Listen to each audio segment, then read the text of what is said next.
अस्सलाम वालेकुम। अभी कितना सब लोग खैर से होंगे। मैं हूँ जुमैर जैया, अब्दुल्ला, अमजद, तैयब। कैसे हैं? ठीक है। आज है 14 अगस्त। हम जा रहे हैं घूमने फिरने के लिए, पाकिस्तान आज़ाद करने के लिए जा रहे हैं। चलो ओके आओ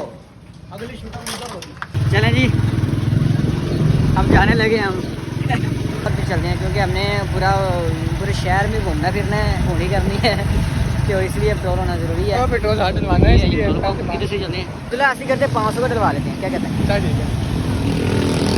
चलो। थोड़ा भी खत्म हो गया पेट्रोल? शाबाश। आपने काफी दिन बाद चक्कर लगाया मेरे पास, क्या बात है। ओह सॉरी, तैयब है मेरे। अब्दुल्ला वो है, ये तैयब है और ये अब्दुल्ला।